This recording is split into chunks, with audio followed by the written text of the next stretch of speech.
So we're just going to jump right in. The first thing that this clicker isn't going to go, there we go. So your foundation's built. Everything that you've done that Steve talked about today helps build your foundation, helps get your business DNA all together. You know who your personas are, you know what area you're targeting. And now we're going to get in a little bit deeper into the website part of what he talked about at the end. So everybody's familiar with, oh, I stepped on the cord. Everybody's familiar with the marketing funnel, correct? Everybody's seen this? So Steve basically kind of went through the awareness and the consideration and the things involved in getting to that point. And today what I'm really going to focus mostly on is the conversion part of it. So you got the people to your website, or you got the people aware of your business. Now, how do we get those people to turn into people that pay things, right? So first up, what is a conversion? Who knows what a conversion is? What's an example of a conversion? Oh, well, you raised your hand. What's that? Change in status. Change in status? You define it the way you want. Sure. Conversion is when you take somebody who's got some interest and you turn them into a client. Yeah. You turn them into a client or download something. Yeah, everybody considers a conversion to be a purchase, but that's not necessarily the case. A conversion could be that they signed up for a trial, that they subscribed to something you do, that they downloaded a white paper or something, as Steve said. There was some sort of an action taken. That is a way to define what a conversion is. So, obviously, we all want everybody to come to our website and pay, but that isn't always a direct correlation to come to your website and purchase something. I mean, does anybody here run an e-commerce type website? Okay, a couple. Okay, good. So, but, even if somebody downloads something, they've shown interest, they're a warm lead, so you have the opportunity to turn that into money, right? So we want more conversions, more money. Everybody likes that, right? And like I said, it could be any of these different things. Even though they downloaded a white paper, that's still somewhat of a lead, so you can follow up with that, as Tom said earlier about people wanting leads. So today I'm going to talk about 3 basic areas of focus. First, we're going to talk about some SEO tips for more traffic. Then we're going to talk about conversion tips for your site. There's the meat of the thing today. You like that? And then we're going to talk about tracking those increases. So tracking all those different conversions that have taken place. So first, SEO tips for more traffic. I speak a ton about SEO in different areas, so I'm not going to spend a ton of time in here today in the SEO part, but I did want to give you guys some great tips that I think will help you. First of all, Steve mentioned earlier the look and feel of your website. It's very important that your website looks professional, that it's easy to navigate, as Steve said, that it's easy to get around on. You can find the information easier. So if it's possible that you need to do a redesign, you'll typically see that the after ends up winning the contest. If you look at these two, which ones do you like better? Which one do you like better? Yeah, the after. In the first one, it almost looks like maybe they're selling cameras or something. You're not really sure what's going on. But in the second one, there's some things that really kind of pull your eye towards certain directions, show you what you need to do. And as we talked earlier about the siloing, there's different funnels built into to your website. So what I don't want you to do today, and my wife loves to say going willy-nilly. I don't know why she likes to say that. But don't go back to the office and start going willy-nilly on your website, changing all kinds of things, taking things apart. But have a strategy in place before you do the before and after. So you have to know, what is my website going to do? What is its functions? What are the goals? What are the personas that are going to visit? Where am I going to send them? What am I going to do to encourage them in specific directions? So don't go all willy-nilly, okay? I don't want you to do that. I also wanted to tell you about a plugin called SEO Doctor. Has anybody heard of that? Okay, it only works with Firefox. It doesn't work with Internet Explorer or Chrome or any of the tablet type things, Safari and those. But if you have Firefox on your computer, you can download this plugin called SEO Doctor. and just type it into Google and you'll find the link to it. It's a pretty long link. But what it does is something really cool. Down in the very left corner of your browser, it puts a little flag. And the flag is typically, well, it's green, yellow, or red, just like a stoplight. Okay? So when you go visit your home page, it's going to put a little flag down in the corner. And what it's doing is it's actually looking at different parts of the SEO build of that particular page. And then it's telling you whether you've scored 100 out of 100, basically. Okay? So in this case, this particular page got an 85. I can click on that flag, and it'll tell me what's wrong. There's no H1 tag, and there's no H2 tags. So those are heading tags that need to be on your website for the search engines to understand exactly what that page is about. Okay, very cool. There's other things that it checks, like how many links that you have going out. If that's excessive, it'll turn to an X. Your title tags, if your meta description isn't filled out, which is a pretty typical one. So it gives some great tips on how to fix your page. Really cool.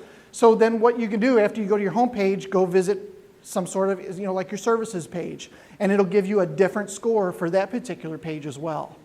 Very cool. So every page on your site, it will tell you, actually I could click on this H1 tag and it'll drop down and it'll explain to me what that is and why I need it.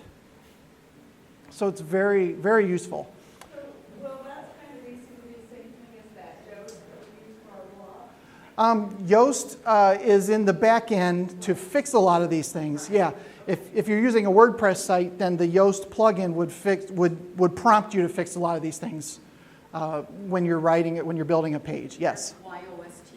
Y-O-A-S-T. Yep. Yeah, it's only, Yoast WordPress SEO. It's only for WordPress type websites. So very cool tool, very, very much, and it's free. So what are you going to do? Okay, the next thing that I want to talk about is keywords. They're not what they used to be, especially when it comes to SEO. Now, in the past, we used to just use keywords as, I'm going to build this site, this page, what keywords do I need to use to integrate with this page? That was always the way of doing SEO until the middle of last year when Google came out with a new algorithm update called the Hummingbird update. The Hummingbird update did some strange things. It really rewrote the Google algorithm to not look so much for keywords, but to start looking for what they call semantic SEO or semantic relationships. So now what they're doing is they're looking at relationships among words, not necessarily the fact that you have the word balloon on your site 6 times. That's not the case anymore. They're building something called the knowledge graph. Has anybody heard of the knowledge graph with Google?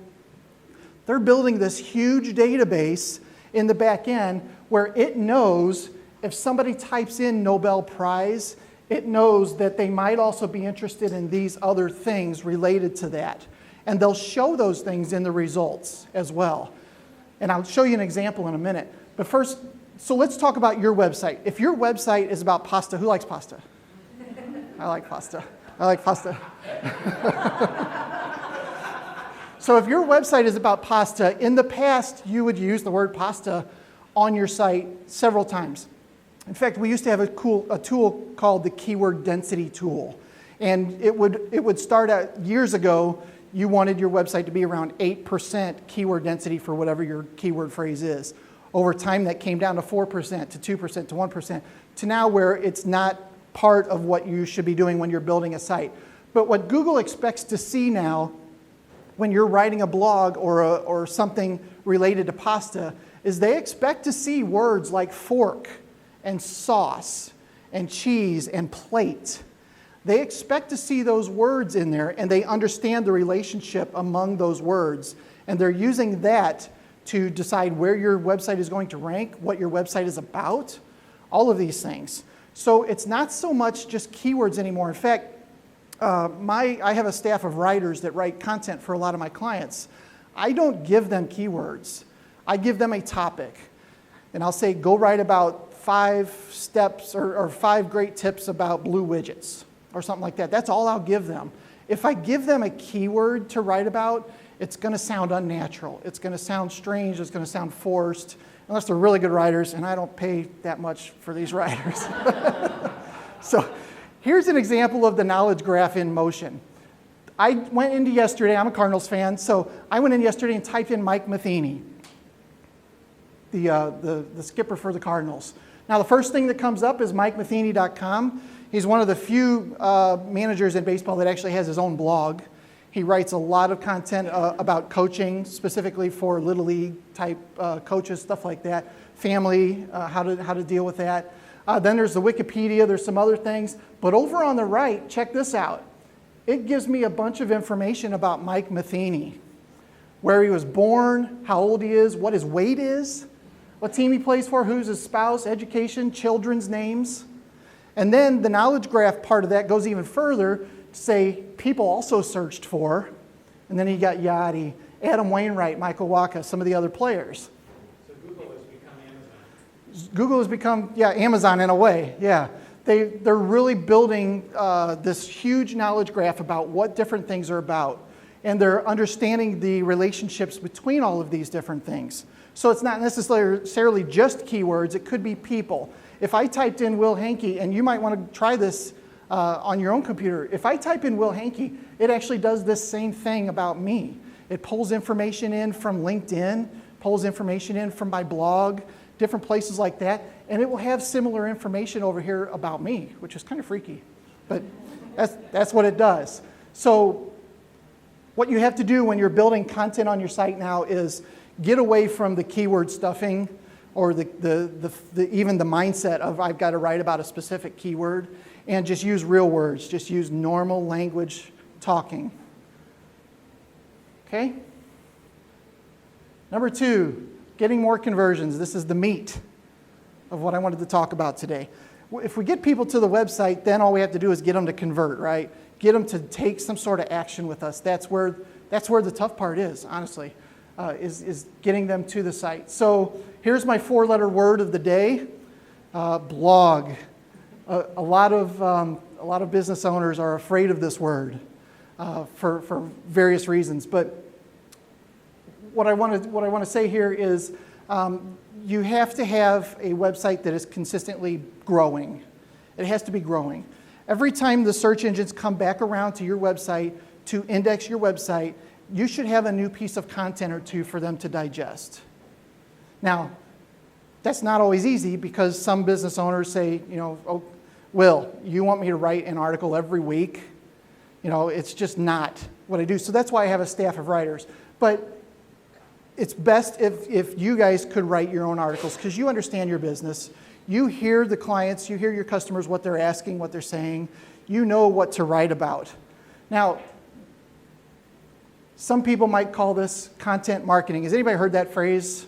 It's really getting very popular now.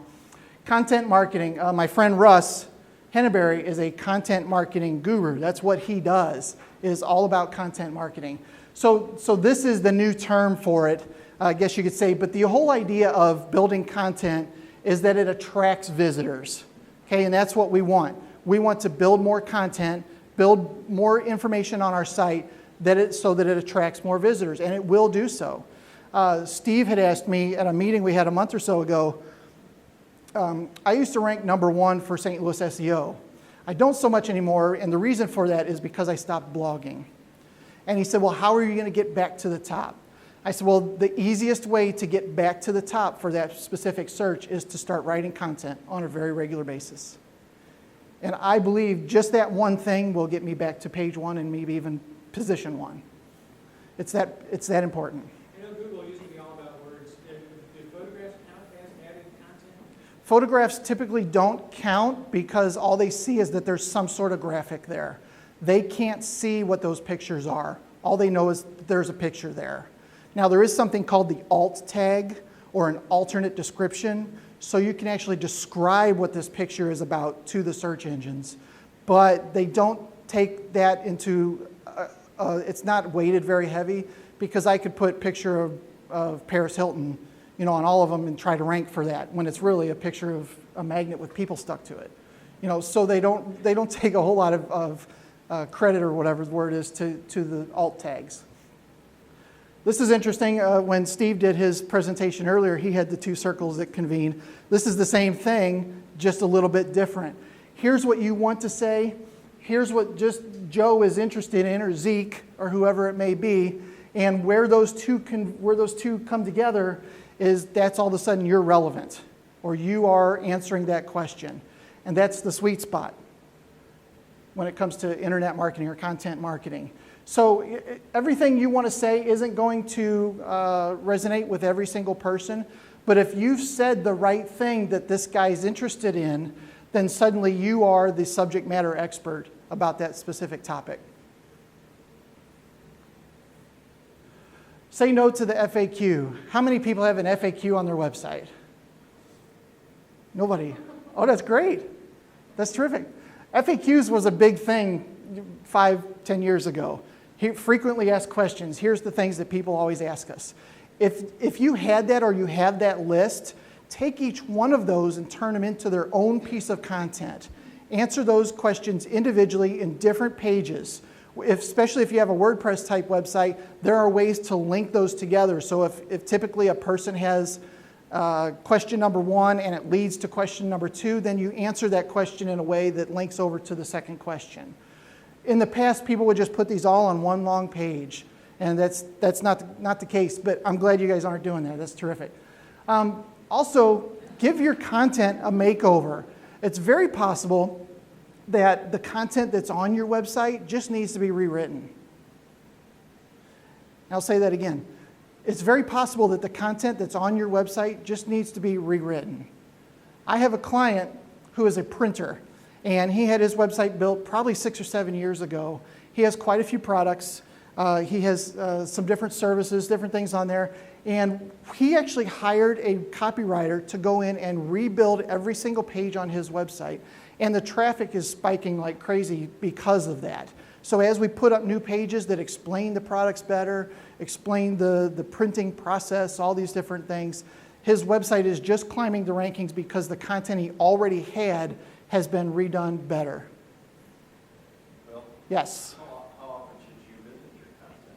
If you put a site up, if you post pages, let's say 18 months, 24 months ago? It really depends on something with your analytics. Do you have analytics running on your computer, on your website? So what you'd want to do is look at that specific piece of content in analytics and see if it's actually getting any views. If it's not getting many views, then you need to rewrite it. Yeah, there's really no time frame. I mean, there could be a page. I have a client who wrote a blog in 2008, and it's still very high producing content. It gets lots of comments, lots of things, so we're not going to touch it. And so that's been going on 6 years now.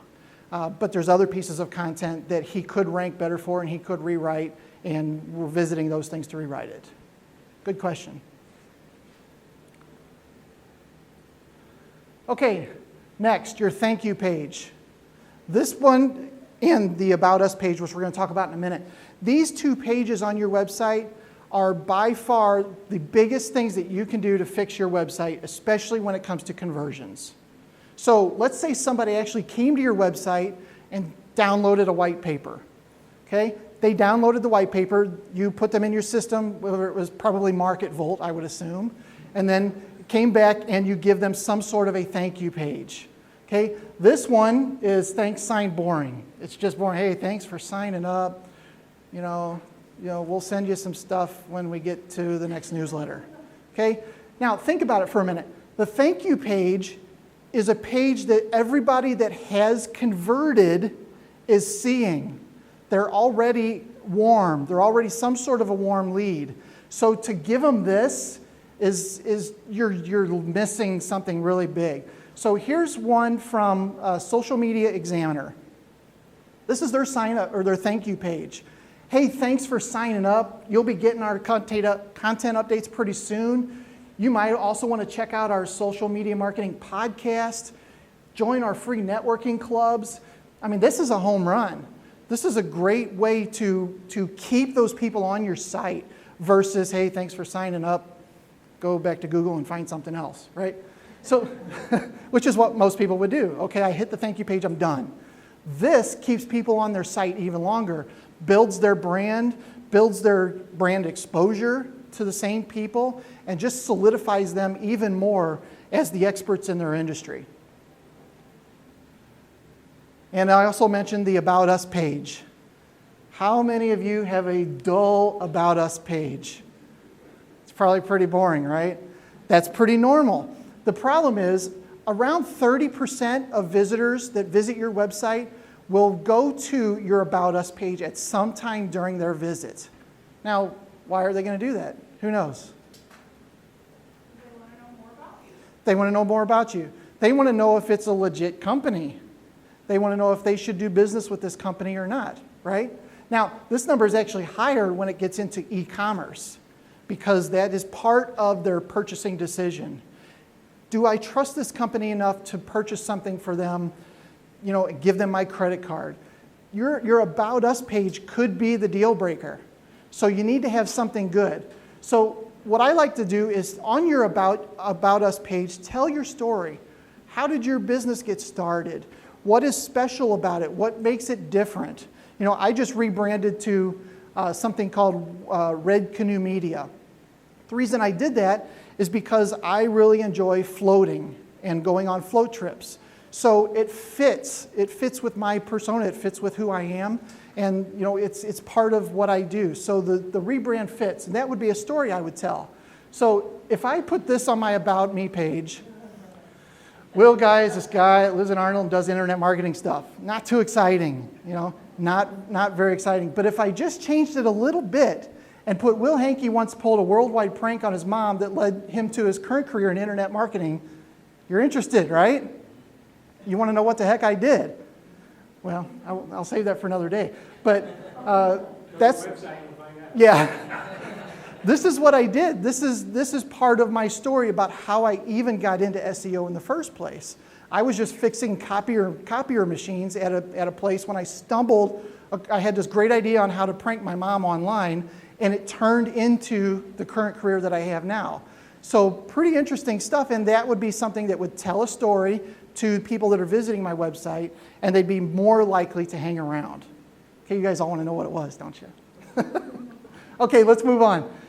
If I go to Google and I type in About Us, just that phrase, Starbucks comes up number one. This is pretty interesting.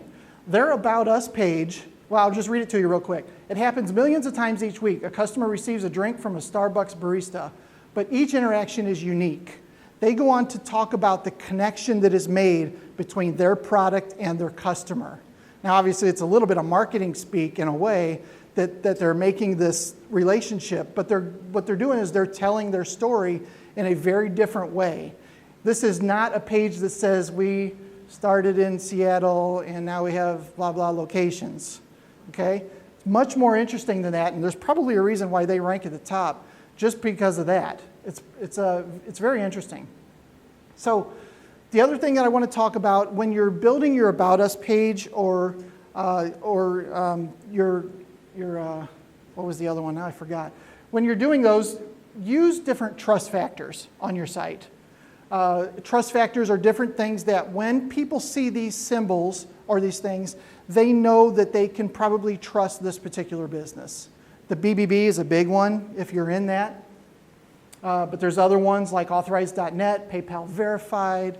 All of these things are just telling the people that are visiting your website that it's okay to trust us with your money or with your information. And there's a lot more. If you just go to Google and type in trust factors, you'll find a lot of different ones. Well, would that be a good place to put your client list or your client logos or not? Yeah, I would say so. Yeah, we do business with such and such. Yeah. I would probably maybe gray it out a little bit and make it not so, self-promoting, if that makes sense, but still show it on the site. Along the same lines, maybe customer reviews. Customer reviews are okay. The problem with customer reviews is anybody can make one up. I can say Dave says Will's the greatest guy ever, and nobody knows whether that that testimony is real or I just wrote it. Yeah, you can do that, but I don't think they're trusted as much. Now, if you have reviews on other websites like Google and things like that, you can refer to those reviews where they're a little bit more trusted. Okay, Steve talked a little bit about this, but he didn't use this particular word. Who knows what a USP is? Unique selling point, unique selling proposition, different words. Yeah, it's what sets you apart from everybody else in your industry. What are those things? Is it that you have the best prices or the top brands, or you're more convenient, or you have a better reputation? All these different things are parts of what build your business and distinguish it from the competitors. So does your business or does your website tell the people that visit what these things are? If it doesn't, then it needs to. It needs to answer this question. Why should I do business with you? What makes you different than the other guys? Well, I have a license plate that says SEO. Okay, maybe that's not it, but so answer those questions on your website. It's very important that you, as Steve mentioned earlier, it's not so much about your services and what services you provide. It's what's in it for me, right? What can you do for these clients to make them happy? And what do you do better than everyone else? Okay, here's a little thing. I'll just let you read it real quick, or I'll read it to you. I need your honest feedback on our new website design. And the guy says, the layout looks like a psychopath's photo wall. The colors remind me of toe fungus and despair. I'll say it needs work, she says. It feels like Satan is licking my brain. That's what happens when you ask somebody to look at your website. Or they'll look at it and smile and say, yeah, it's good. It's really good. You know, you did a great job. And that's not helpful at all. What you really need is you need somebody to look over your shoulder and tell you, you know, here's what I really think about your website. But finding those people are kind of tough because they're typically friends or somebody you know. And once again, they're going to say nice things about you, right? Nice things about your website. Well, there's something called usertesting.com. Usertesting.com. And I'm going to talk more about this tonight at my meetup. But what you can do is you can actually go to usertesting.com and put in some information about your website, give the person some tasks, and random people around the country will go to your website, they'll put on a headset, and they'll record their screen, and they'll try to do the tasks you expect them to do. And the entire time they're doing it, they're going to be commentating about, boy, I really thought, you know, this would be up here, or I really thought that this would be over here, or wow, well, you know, I really like this, or I really hate this. And they're pretty honest about the things that they like or hate. This is an awesome tool. I mean, it is really a great tool. The only problem with this tool is that when you get those videos back, just be ready to be punched in the gut. Because you think it's pretty, or you think it's functional, it's probably not. I also got them to give me a promo code. These are $49 tests. Typically, I do 3 tests with the same exact set of tasks. And that'll get me 3 different people around the country that are doing those tasks. And then I can culminate those and come up with a plan to fix certain things. You'll see certain things that all 3 of them will stumble over, you know, or maybe just one of them mentions something. So they gave me a promo code that you guys can use too, which is pretty cool. And this is definitely worth the money. It will really help you shape your website in a better way. Okay. Number 3, tracking your conversions. This is the nerdy part, the geeky part, right? So we built the website. We've put some things in motion that are converting. We're converting better, but we need to know which parts are converting better. Is it because I'm posting on Twitter? Is it a Facebook ad? Is it just the fact that I've tweaked things that my SEO is doing better? What sort of things are helping my conversions move along? So as I mentioned earlier, the biggest thing is Google Analytics. Does anybody not using Google Analytics? Okay, are you using a different program? No, I just couldn't get it functioning. Oh, okay, okay. Google Analytics is free, as everybody knows. It gives a ton of information about what your website is doing, what it's not doing. The only problem with Google Analytics is how many of you guys log in, look at the pretty graph, and then log out? Come on, raise your hands. Yeah, that's typically the way it goes because there's just so much data. There's a lot to do. So, I mean, you see all this and you're like, oh my gosh, it really looks like we're doing something right. I see green, that's awesome. It must. Green is good. Yeah, I'm assuming red is bad, So it's really tough to decipher all of this. Now, inside Google Analytics, one of the biggest things you can do is they have a section called goals. And you can actually set up goals on your website of things that, Dave, as we were talking about earlier with the siloing, things that we want people to do when they come to the website. We want them to visit the home page. We want them to go to our services page. And we want them to download the white paper. That might be the funnel or the steps that we want them to do. For everybody that downloads a white paper, I know that my conversion rate is 4%, we'll say. So for 100 people that go through this process and download that, I know that 4 of them will probably convert into paying customers, right? So I also know that I can set some sort of a monetary value to those goals as well. So there's different ways to set up the goals, and you guys saw this earlier. Every action has a value. So if you know that for every 10 people that sign up for your trial, 3 of them actually move on to the paid subscription, you can set a value to that of $80 per person, right? And you can do this inside Google Analytics so that it will start to show you this particular funnel or this particular process or set of goals is producing income over a period of time so you can see your ROI on it. Probably the best way to say it. Okay, now, setting up the goals, pretty boring, not very exciting, but once you see what it's doing, it's kind of cool. It shows how many people are converting over time through analytics. You can also, you can drill this down into Twitter. Let's say we're just looking at our Twitter traffic, and these are the different goals we had. If I know that each one of these is worth $50, and so let's say I have 30 conversions, so that means, in theory, I've made, $1,500, right? If it costs me more than $1,500 in this time frame to do that particular ad series, then I know that it's a losing proposition, right? If you only spent $500 and you made $15, put more money into it, right? Keep it going, make it bigger. So this is one thing that you can really do with analytics that it digs a little deeper and it shows you just what parts of your money are working, which parts aren't, when it comes to conversions.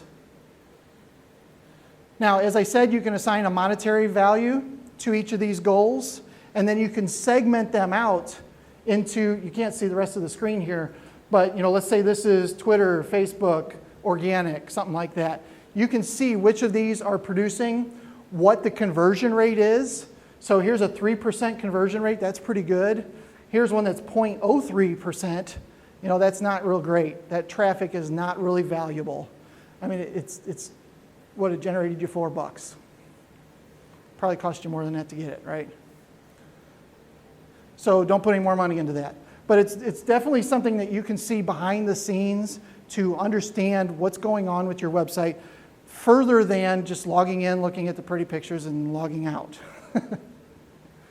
Okay, also inside Google Analytics is something called Google Experiments. This is pretty cool. It's all part of the free package.